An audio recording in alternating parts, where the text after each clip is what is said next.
our second session all about the English Civil War. Last week we were looking at Charles I and looking a little bit about his behaviour, who he was, and we compared him to his dad, who was the first Stuart monarch that ruled England as well as Scotland. And we were also comparing him to the monarch that came before, the Stuarts, Elizabeth I. And we were kind of having a little think about whether or not he was a good king. We talked about what good kings were like and good rulers would be like. And we were kind of thinking a little bit about whether or not he would be a good king. Now, today we are going to look in a little bit more detail about the causes of the English Civil War. So welcome to everybody I can see joining us live here on YouTube and Facebook, everybody who is watching on catch up. And so we're going to start to think about what cracks started to appear in England that led England into a civil war. Now, the first game we're going to play is what connects these four objects. So the first object I have is a crown. The second object I have is some money. The third object I have is a Bible. And the fifth object I have is a picture of the Houses of Parliament. Now, what do we think links all of these things together? So I'm going to give you some thinking time. So a crown, some money, a Bible, and the Houses of Parliament. What do we think links all of those things together? It's quite interesting, isn't it? What do we think? So the crown definitely means something to do with the king. We looked last week at Parliament, how Parliament contains people who get together and talk about how the country is run, and they represent the people. Now, today, Parliament is completely in charge. So they all get together, they talk about how laws and things happening in the country would affect their people, the people, the normal people. The king, King Charles, is just a figurehead. He doesn't actually have any control. But in those days, Charles I had the overall say.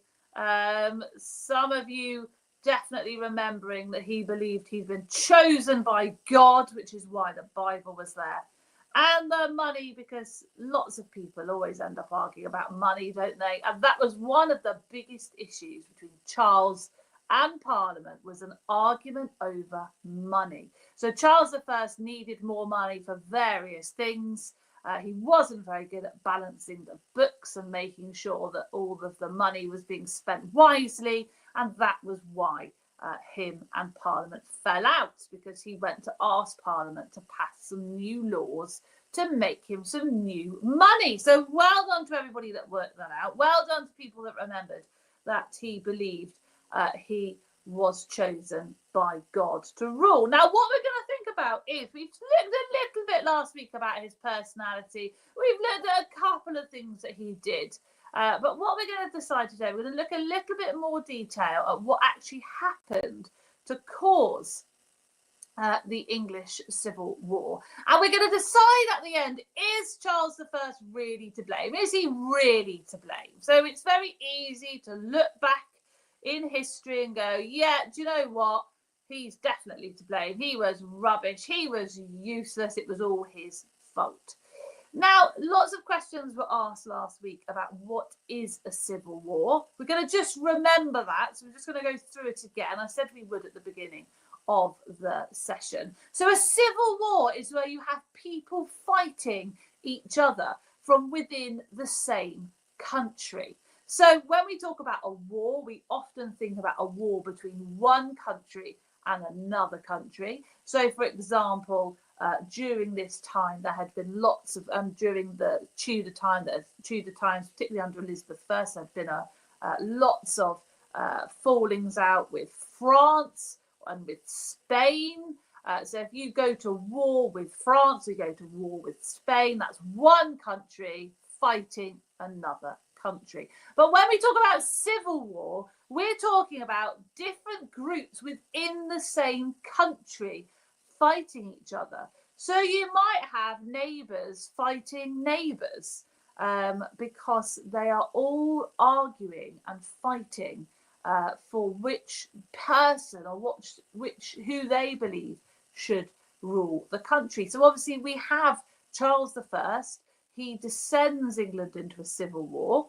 So he causes lots of people to think, well, no, you're not to blame. You're being a good king. And those people obviously go and fight with the king. And then you have another group of people that all band together and go, actually, his behaviour is outrageous.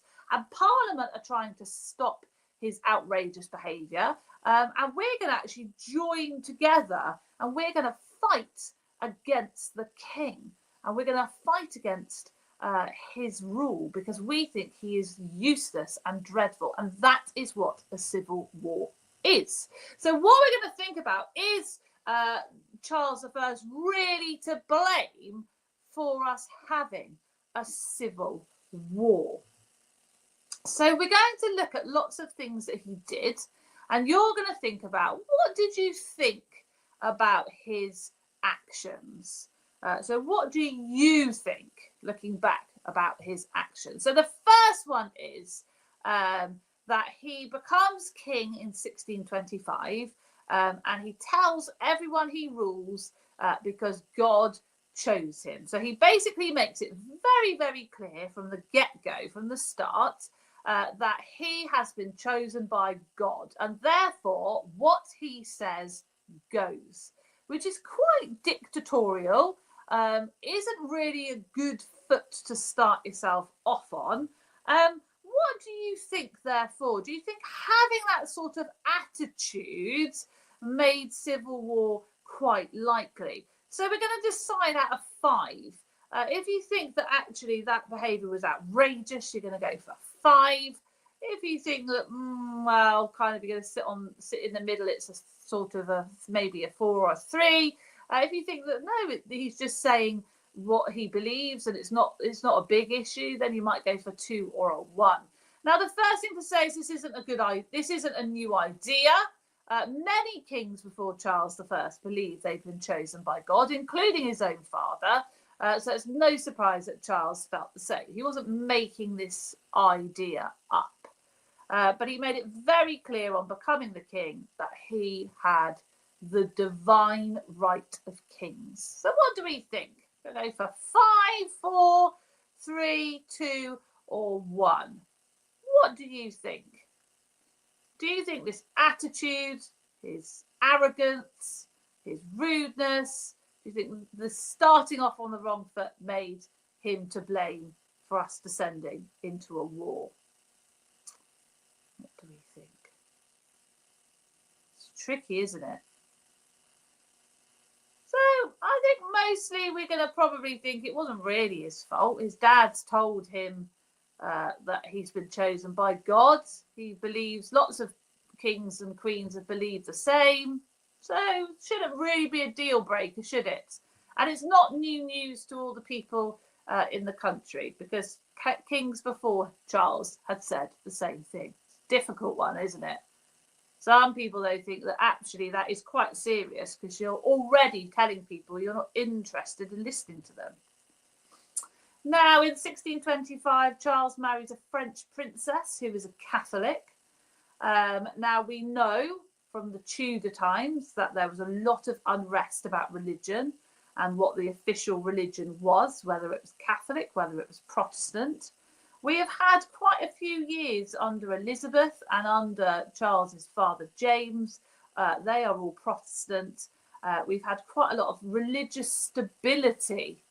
And then in 1625, Charles upsets lots of people by marrying a French Catholic princess.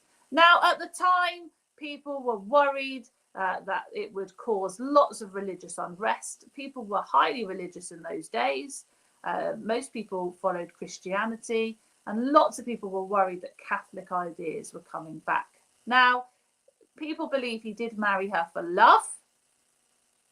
Do you think he was to blame then for upsetting the people in the very first year of his rule by marrying a French princess who was a Catholic? What do you think? Remember, the French aren't very popular either in England. Do you think it's his fault? 5. We're going to go for kind of a 3 type score, or 1. This is really hard again. It's not really his fault, is he? Who he chooses to fall in love with. You could argue also that he secures an alliance with France by marrying her. But some of you might think, actually, no, it is 5. Like, Elizabeth continually thought about marriage. She continually put her people and her country first. He didn't. He should know better. Absolutely, it's very serious, and giving him a 5 or a 4. It's tricky, isn't it? Right, so very early on, Charles asks for money, and Parliament says no. So he goes to Parliament. It's tradition. So this is the important thing to understand. It has been done for hundreds of years before. When the king or queen needs more money, you need to really go and ask Parliament. And the reason being is because Parliament represents the people. And if you're going to get taxes from the people, you really need to ask the people that are representing them what they think. But what happens is that he is really, really cross that they won't give him more money. He thinks they should just do what they're told. And he instantly knows that he's got to cut their power and stop talking to them. Because he knows that that they're not going to give him the money he wants, and he knows that it will make them angry, but he's prepared to do that. So what do we think? He asks for money, they say no, and he makes a decision to cut their power, which is going to make them angry. It's almost like poking a bee. The bee's going to get cross. So we know from, for example, Elizabeth, she always asked Parliament. She always stuck to living within her means.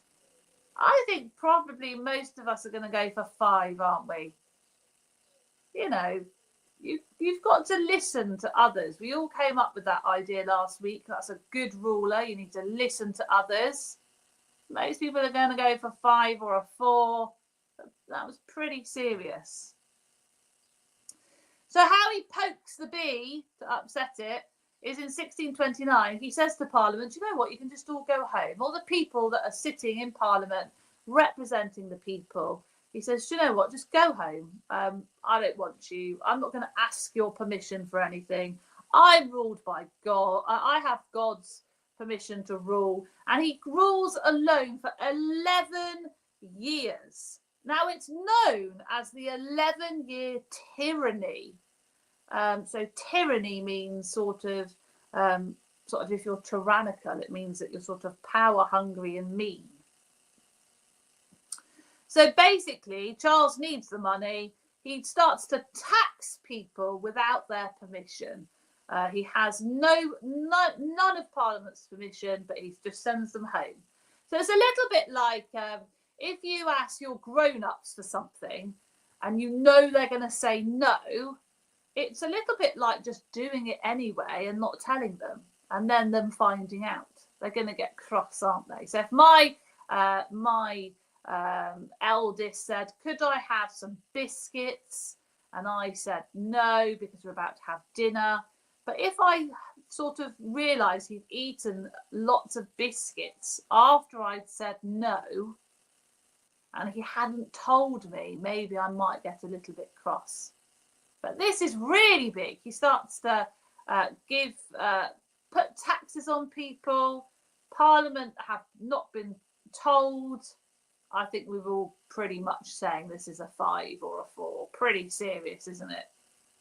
Because this is the first time a monarch's gone, do you know what, I'm really not interested, you can just go home. Now, one of the big things he decides to do is bring in a tax called ship money. So ship money basically is a tax on people that live on the coast.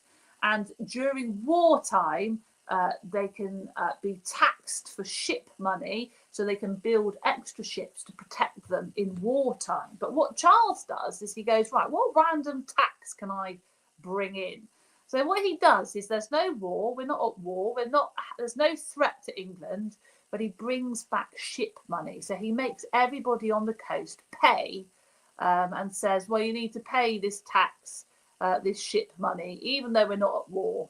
But really, he's not going to pay for ships. He just wants the money for himself. And then on top of that, what he does is he makes everybody pay, not just the people on the coast who are supposed to be the ones paying ship money, but he does it for everybody. So if you're right in the middle of England, you're like 2 hours from the coast, you'd also be expected to pay this tax. Now, this is going to make really, really, really people cross. So this makes the Parliament cross, and it makes the public cross, because they say this must be illegal. You can't charge us a tax when you're not actually going to buy ships. And we're not even at war. The law said it was for when we were at war. And people that were living in central England were like, this is definitely illegal because I don't even live on the coast. And what happens is many people refuse to pay. Now, what do we think on our blameometer? Are we going to give it a 1, 2, a 3? We're going to say that's like really serious, 5. Now, this is really the first time that the people get really angry with him ruling England. Don't forget, he has one of the richest painting collection in Europe at this time. So imagine if you're really poor, you live in the centre of England, and you're being told you've got to pay a ship tax, even though we're not at war. And you know the king is sitting in his big palace with all these expensive paintings. You're going to start to get very angry about the person ruling. So I think most of us have gone for a 4 or a 5.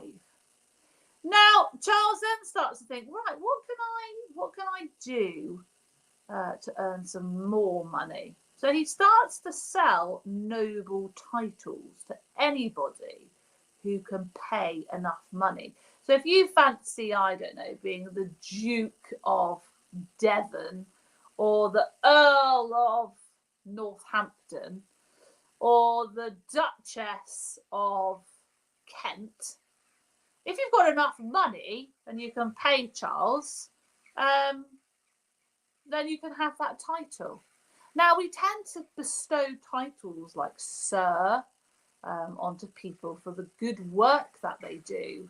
So the king has what's known as the birthday honours list, where he gives out these titles as a reward for people who have done something for their country. But what Charles is doing is he's just selling titles to whoever is prepared to pay him lots of money. Now, this is known as being corrupt. So it's a good way to make money, but it's a little bit corrupt, isn't it? To just say, well, I'm the Duke of Devonshire, but I'm only the Duke because I paid for the title. What do we think? Do you think this is going to make people cross? Absolutely. It's not a good way to gain the trust of your people, is it? What are we going to go for? Or do you think it's not his fault? You might say it's not his fault. He's just trying to earn some more money. It's expensive being a king. Tricky, isn't it?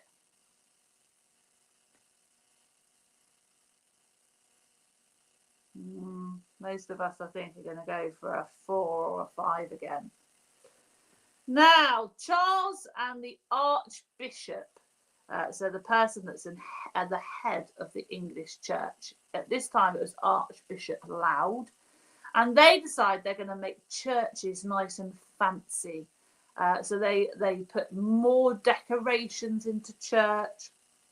They introduce more elaborate music, and they make them look, they sort of turn them from being more simple and Protestant back to looking much more Catholic.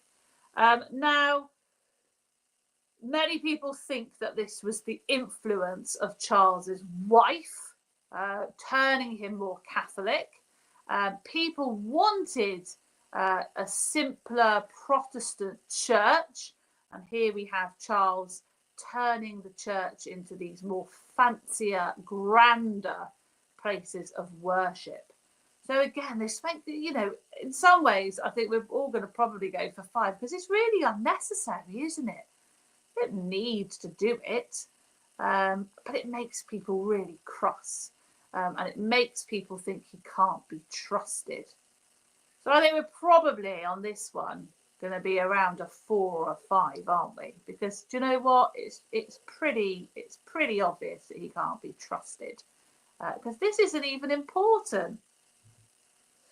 And then he writes a new prayer. There's a new prayer book introduced, and he says, right, Scotland, you have to use this new prayer book.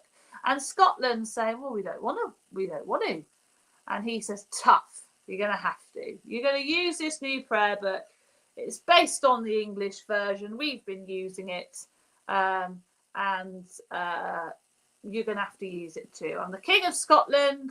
I'm gonna make you use this. Now it leads to a big war with Scotland, and Charles loses this war, mainly because he doesn't have a lot of money or support to fight the Scottish people, but he actually loses, which means he looks weak. But also most people were cross that he was meddling in the first place, because they don't really need a new prayer book, and they didn't want the new prayer book. He's not listening to his people again. So what would you give that one? Would you give it a 5, a 4, a 3, a bit to blame? Or would you say, no, he's the king, and they should be listening and doing what they're asked, and give him a 1? Tricky, isn't it? Bit of a mixed bag. Now, in 1642, Charles storms into Parliament, because Parliament have been allowed to meet again. So he's ruled for 11 years without Parliament. Parliament is allowed to meet up again. And Charles gets wind that maybe there might be some MPs, so members of Parliament, the people that sit in Parliament, who are plotting against him. And so what he does is he marches into Parliament with his soldiers and he arrests them. Now, this was illegal. It was actually illegal for the king to go into Parliament unless he had been invited. And this had been a law forever. It was like a protected building for members of Parliament to meet. And you were only allowed in as the king if you were invited. But what Charles does is he just ignores that. He says, right, well, there's MPs plotting against me. I'm the king, and they're not following the law. I'm going to march into Parliament and I am going to arrest them. So he takes armed guards into Parliament, which is also illegal, and he tries to arrest these 5 MPs. Now, he doesn't, because the MPs have already done a runner. But the point is that this is a king not following the law. And this causes absolute shock amongst all of the people. And basically nobody, therefore, trusts Charles at all. So I think this is definitely going to be a 5. I think most of you are agreeing with me on this one. Some of the other ones are open a little bit for interpretation, but this is just really poking an angry bee. You're not allowed into Parliament. He could have waited outside. He could have arrested them at home. But no, he wasn't prepared to follow the law. He marched into Parliament, shocked all of the people. If you were living at that point, we were all normal, ordinary people, we would be absolutely shocked, absolutely outraged that the king had done this. So overall, therefore, I've given you all these things that Charles I did. What do you think your view is of Charles I? So would you say thumbs up? He was just trying his best in a tough situation. You know, there was lots of things against him. Or do you think, no, he was completely to blame. He made lots of really bad decisions that caused a war. And, you know, if you kind of think, it's a bit more complicated than that, you're going to put your thumb sideways. So we're going to vote. Hopefully, we're all going to vote. Are we ready? So I'm going to vote 2. We're going to put our thumbs up, our thumbs down, or our thumbs sideways. 3, 2, 1. I'm going to sort of do this. I think some of it was a bit complicated, but I actually think he made a lot of dreadful decisions, particularly marching into Parliament. But did any decisions make you feel sorry for Charles? I think marrying his wife, that always makes me feel sorry for Charles. He married her because he was supposedly in love with her. It caused lots of people to dislike him from the get-go because she was a Catholic. I do sometimes feel with that. And some, you know, maybe if his wife was a bit naggy and said, oh, you know, come on, why don't you listen to anything I want? And I'd like some nice statues or something and a bit fancier church services. Then I sometimes feel that on that front, I do feel a bit sorry for Charles. What decision do you think though shows you pushed things too far? I think for me, the key point is the ship tax. You cannot tax people in the middle of England that live nowhere near the coast for ships, for the Navy. It's absolutely outrageous. I think that's definitely one. Some of you might think marching into Parliament is another one. Now, my next thing I'd like you to do is I would like you to think, who was the most responsible then? Do you think Parliament was the most responsible because they kept saying no to him? Do you think King Charles was the most responsible? Do you think the king was stubborn? Do you think Parliament pushed too hard? Could they have worked together? It's always one of those hindsight things. Probably they should have worked together a bit better. Parliament was very no, no, no. The king was very stubborn. Could they have worked together? And that's something for you to think about later on at the end of the session when I've said goodbye, you know, and talk to your grown-ups about it. Think of all the decisions and all that happened. Could they have worked together? Could you have come up with a solution? Now, I'm going to give you 2 minutes to go and grab yourself a scrap piece of paper. I have a portrait of Charles. And I want you to think, how would you represent Charles in this portrait? So I want you to just draw a face. Would you draw a mean face? Would you draw a smug face because he thinks, you know, that he's been chosen by God and he can do what he wants? Would you draw a worried face because he was always worrying about getting more money? Would you draw a sad face because he realised that he wasn't maybe a very good king? How would you represent Charles in this portrait? So I'm going to give you 2 minutes to run and get a scrap piece of paper and draw your face. How would you represent Charles? Just remember, there's no photographs. So in those days, sort of how we remember kings and queens and important people is their portraits. So if we look at portraits, for example, of Elizabeth I, you can see that she wanted everyone to think she was important and powerful. So if we were going to represent Charles I as a portrait, how would you be doing it? So just a quick sketch, just a bit of fun.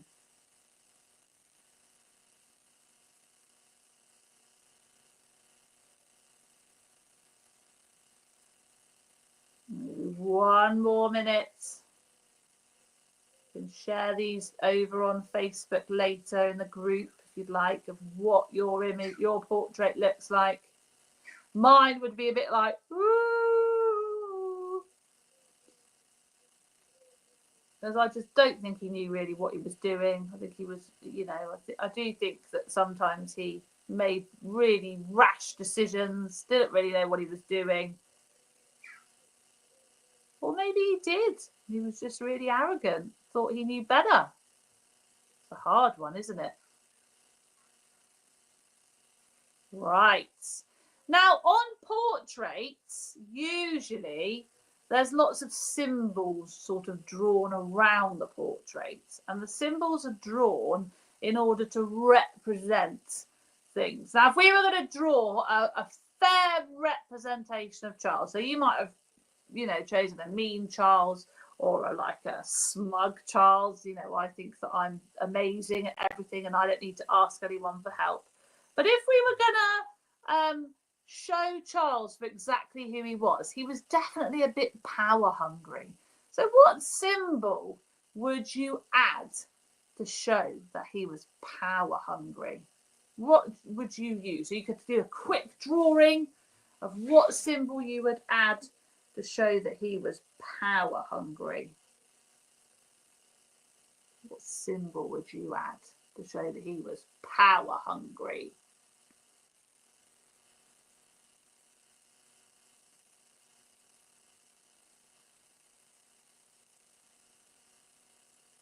Right, I'm going to show you my one. I did this one. This sort of, because it sort of shows that, people aren't listening to me and they're not doing what I want. And I want to do this and that and the other. And I don't know why they're not just doing what they're told. So that's what I chose for power hungry. Now, he was definitely pretty bad with money. This is what caused lots of the arguments with Parliament, was him wanting more money. So what symbol would you add to show that he was really bad with money? What symbol would you add to show that he was really bad with money?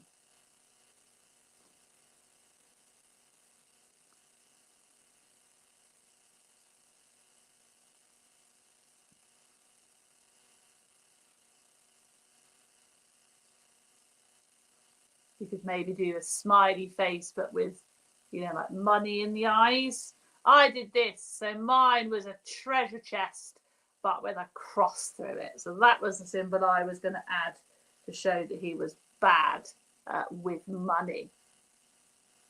Now, what sort of symbol would you use to show that he was unfair? He marched into Parliament when he shouldn't have done. He brought in the shipping tax when he shouldn't have done.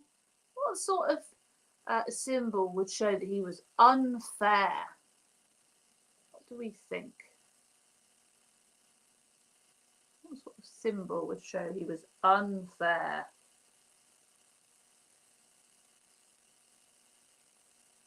So have a little sketch, have a little go. Don't worry if you're bad at drawing or you don't think you're very good. As long as you can put pencil to paper, you can draw. I'm going to show you what I went for. I went for a crying face.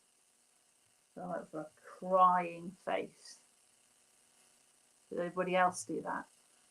What about the fact that he was just a bit weak? He was weak. He kind of probably introduced things into the church because his wife told him.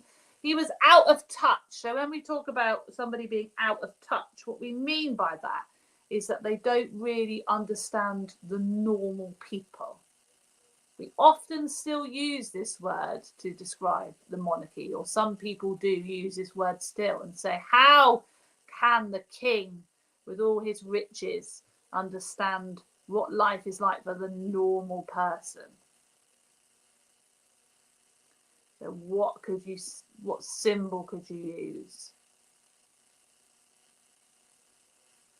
So this is my one. I chose to use a monkey. Because I think if you're just out of touch and you have no idea what your people want, you might as well just have a monkey ruling your country.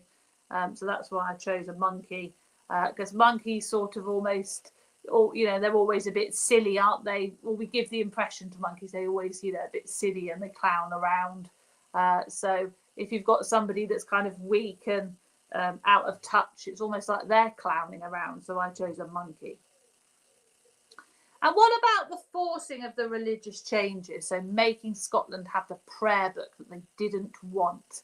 changing the services to appear more Catholic. What symbol would you use for that?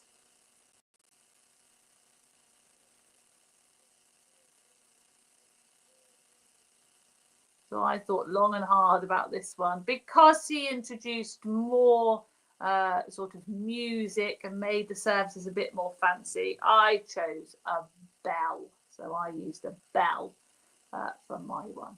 Do share if you've been sketching along with me these symbols, or if you decide to draw a portrait, like a real portrait of Charles I that shows him for who he really was, then do let me know. Do share it. So we're going to finish with a quick rattle through. Is it a cause or is it a consequence of war? So Charles shutting down Parliament and ruling without them for 11 years. You're going to shout cause or consequence? It's a cause because people are angry that he's not consulting Parliament. Right, quickly shout it out. The Civil War broke out between Charles's army and Parliament's army in 1642. Is that a cause or a consequence? Shout it out. It's a consequence. It's a result of all of this arguing between Charles and Parliament. Charles arrests 5 members of Parliament by walking into the House of Commons, which is against the law. Shout it out. Is it a cause or is it a consequence? It's absolutely a cause. It's seen as shocking and illegal. So people were really shocked by it. It's definitely a cause. Charles forces the Scottish Church to use an English-style prayer book. Shout it out. Is it a cause? Is it a consequence? Well done. It's a cause. It leads to a rebellion in Scotland. It forces Charles to have to ask Parliament for money again to fight the war, which he does actually lose. It causes piles of more old arguments to be reignited. The country splits into 2 sides, the Royalists who support the king and the Parliamentarians who support Parliament. Is that a cause or is that a consequence? Shout it out. It's a consequence. So these are the 2 sides. So the people that are for the king and the people who are against the king. Charles married Henrietta Maria, a French Catholic princess. Shout it out. Is it a cause or is it a consequence? It's a cause. Lots of people worried about her influence. So the question I'm going to leave you with is, is it easy just to say that the king was useless? Do you think any king could have avoided war? So should Parliament, should he have listened to Parliament more carefully? Should he have been willing to give up some of his power? Should Parliament maybe not have pushed? Maybe if he was a bit more clever, a bit more skillful, a bit more humble, a bit less arrogant, could that been have avoided? Or was it just that the country was changing? People had had enough of just one person born into the royal family ruling them. What do we think? So this is some really good discussion points to have, because do we sometimes just easily go for the easy option that Charles was rubbish and that's what caused the Civil War? But have a little discussion. Was there any compromises? Were Parliament to blame a little bit for pushing too hard? Maybe it was nothing to do with Charles. Maybe any king would have struggled. Maybe the country was just changing and had enough and wanted a different way for a country to be ruled rather than having one person in charge. Lots to think about. Don't forget to head over to our blog, because in our blog you will find lots of activities to follow on from today's session. If you do any of the follow-on activities, then do please share them over on our Facebook group, because I love to see them, as do Kirsty and Lizzie. If you draw your portrait of Charles I with all the symbols showing what you think of him, then again, do please share that over on our Facebook group. And that's it. Next week, we're going to think a little bit more about what happened during the Civil War. So have a lovely week, and I will see you soon. See you soon.